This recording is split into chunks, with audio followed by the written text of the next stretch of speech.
प्रिय मित्रों, आपको प्रभु यीशु मसीह के नाम में जय मसीह की। आइए हम आज के डिवोशन को देखें। उससे पहले प्रार्थना करेंगे। अपने सिरों को झुकाएं।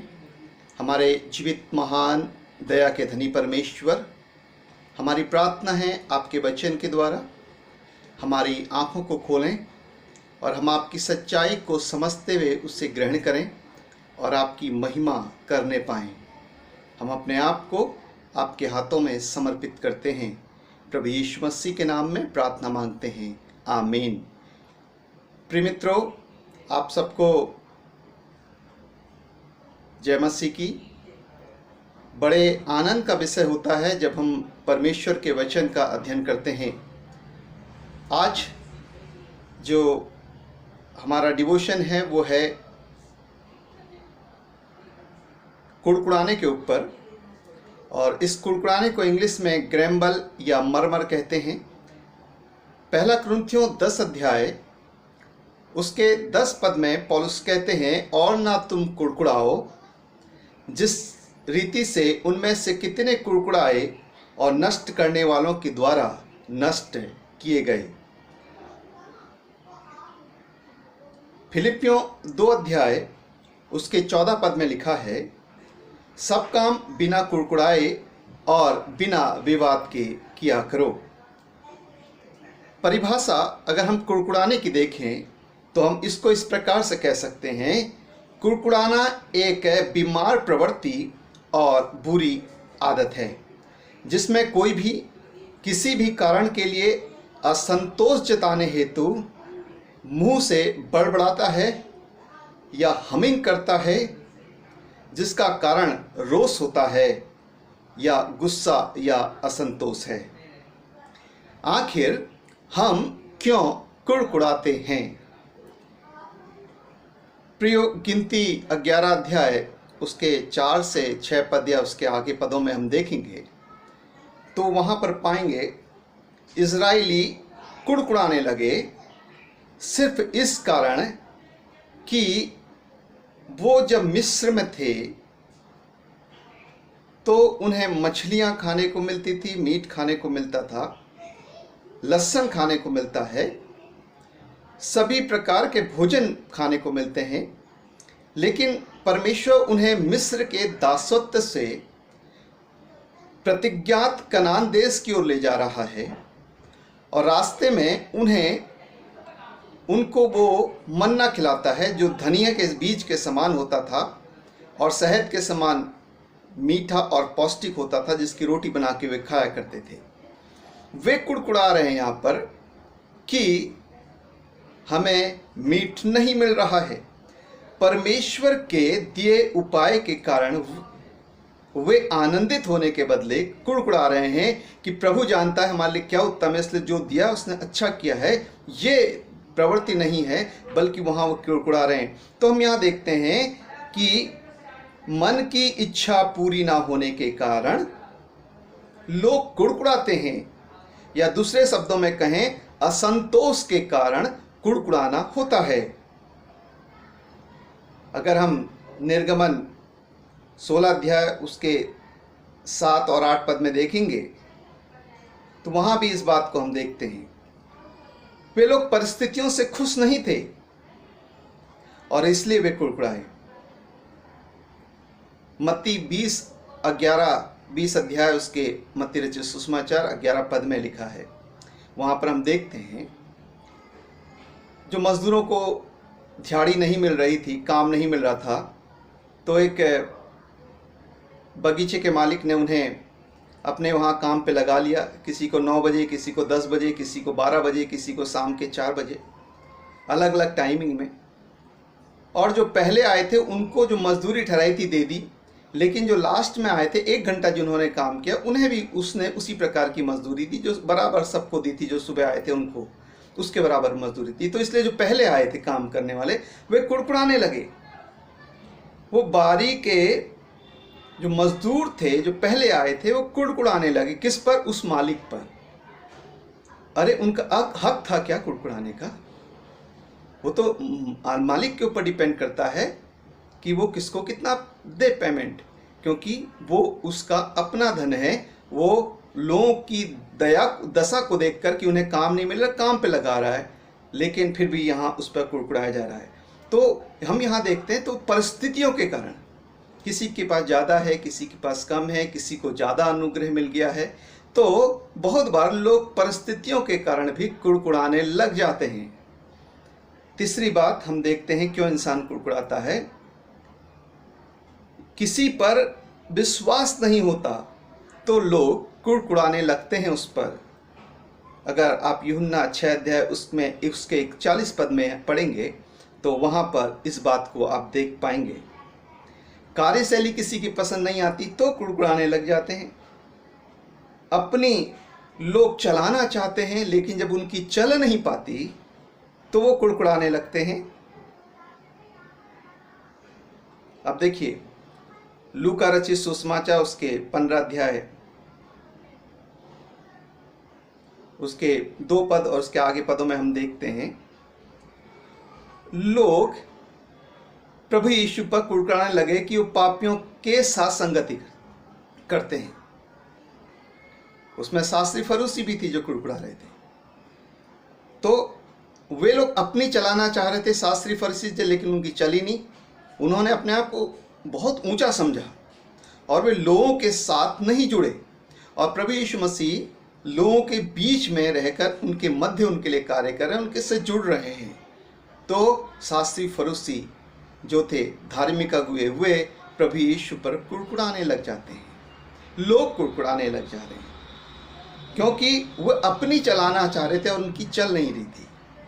प्रभु यीशु जो नैतिक रीति से सही था और जो यह धार्मिक अगुए थे वे अनैतिकता भी करते थे और प्रभु यीशु उनके साथ नहीं था, और इस कारण वे प्रभु यीशु से भी यहाँ पर हम देखते हैं कुड़कुड़ाते हैं। प्रभु यीशु से, प्रभु यीशु के लिए कुड़कुड़ाते हैं। और हम देखते हैं इंसान का स्वार्थ जब सिद्ध नहीं होता तो भी वो कुड़कुड़ाने लग जाता है। और अगर आप गुटबाजी में नहीं रहना चाहते तो भी आपके प्रति कुड़कुड़ाहट पैदा हो सकती है। तो कुड़कुड़ाहट के अनेक कारण हो सकते हैं। हमने यहाँ पर कुछ बातें देखी कि क्यों हम कुड़कुड़ाते हैं, लेकिन कुड़कुड़ाने की हानियाँ क्या हैं।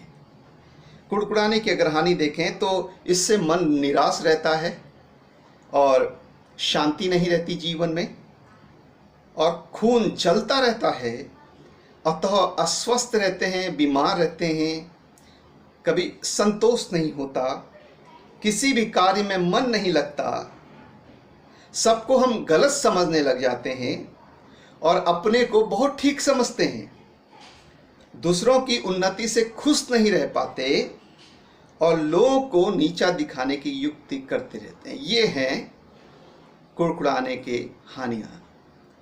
और ना कुड़कुड़ाने के फायदे क्या हैं? अगर हम कुड़कुड़ाएं नहीं तो उसके फायदे क्या हैं?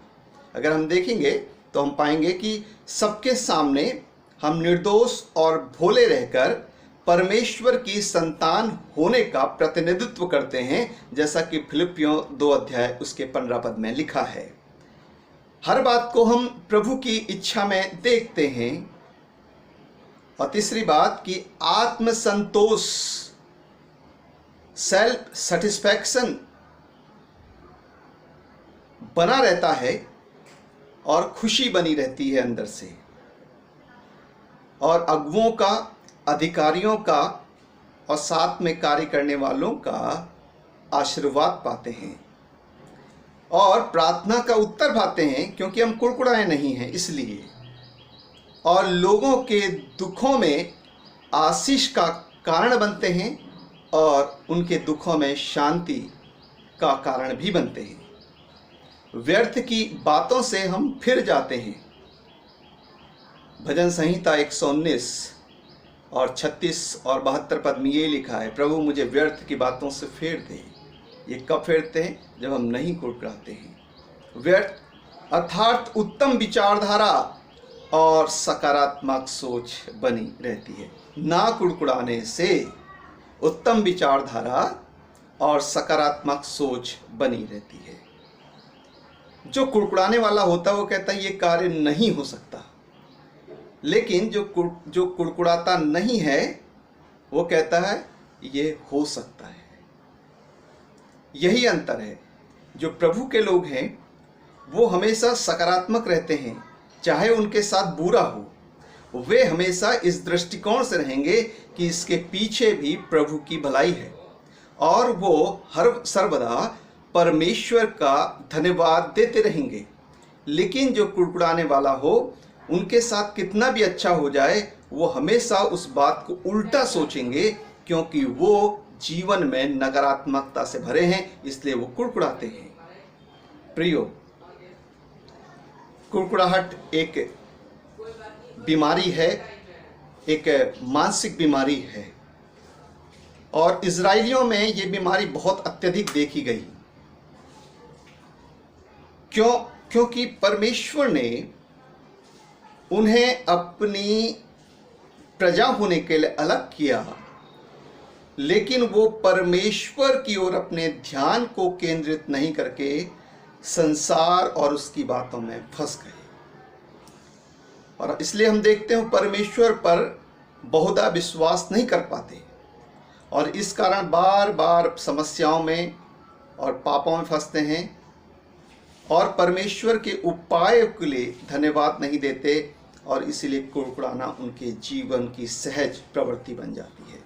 और यही एक मानसिक बीमारी आज बहुत से विश्वासियों के अंदर भी है। कुड़कुड़ाते हैं, बहुत से लोग कुड़कुड़ाते हैं कि मेरे को अच्छा पति नहीं मिला। बहुत से लोग कुड़कुड़ाते हैं कि मुझे अच्छा पत्नी नहीं मिली, मुझे अच्छे बच्चे नहीं मिले, मुझे अच्छी कलीसिया की संगति नहीं मिली, मुझे अच्छी कलीसिया नहीं मिली, मुझे बड़ा स्थान नहीं मिला, मुझे इस जगह काम नहीं मिला, या मुझे ये नहीं मिला। हर बात में कुड़कुड़ाहट उनके जीवन में उन्हें गर्त की ओर, पतन की ओर ले जाती है। आखिर ये एक जबकि बीमारी है, और ये किसी भी जिसके जीवन में कार्य हुआ होगा प्रभु का, उसके जीवन में जब वो प्रभु की संगतियाँ बढ़ते रहे तो इनसे छुटकारा उन्होंने पा लिया होगा। तो ऐसे में ये एक गुण बीमारी हो सकती है। तो इस बीमारी से हम कैसे बच सकते हैं? मुख्य बात यह है, कुड़कुड़ाना तो जीवन में है, बहुतों के है, लेकिन या तो हम उस कुड़कुड़ाहट को पकड़कर सोचते रह जाएंगे, या हम उस कुड़कुड़ाहट के ऊपर विजयी हो जाएंगे। दूसरे शब्दों में, या तो हम इस परिस्थिति से दब जाएंगे, या हम परिस्थितियों के ऊपर खड़े होकर परिस्थितियों को दबा देंगे, और इन परिस्थितियों को, जो बीमारी प्रवृत्ति वाली परिस्थिति है, आदत है, इसको नष्ट कर देंगे। अब हम क्या करें कि हम इस बीमार प्रवृत्ति या इस बीमार आदत को दूर कर सकें अपने जीवन से?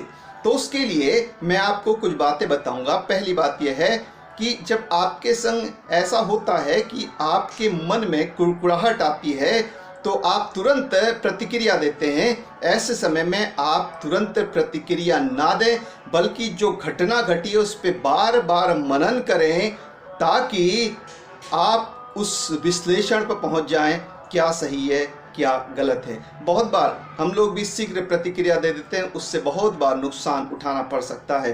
प्रियो, तुरंत प्रतिक्रिया ना दें, उस पर बार बार मनन करें। तो इस प्रकार से हम कुड़कुड़ाहट पर विजय प्राप्त कर सकते हैं। और दूसरी बात, लोगों के दुखों को जानें, उसका नैतिक समाधान ढूंढने का प्रयास करें, जिससे हमारे जीवन में कुड़कुड़ाहट दूर होगी। और तीसरी बात है कि हम प्रभु से प्रार्थना करें कि प्रभु मेरे जीवन से इस कुड़कुड़ाहट को दूर कर दे, इस नकारात्मक, इस बीमार प्रवृत्ति को दूर कर दे, और अपनी पवित्रता भर दे। क्योंकि जब तक परमेश्वर की पवित्रता और परमेश्वर की सामर्थ्य हमारे जीवन में नहीं आती, कोई भी व्यक्ति सकारात्मक और इस सामर्थ्य से नहीं बढ़ सकता जो प्रभु उसे देना चाहता है। प्रियो, आवश्यकता ये है कि हम प्रभु के निकट आएं। प्रभु हमें अपने आप से पवित्र करते चले जाएंगे, पर आवश्यकता है कि हमें उसके लिए प्रभु के सम्मुख आने की जरूरत है।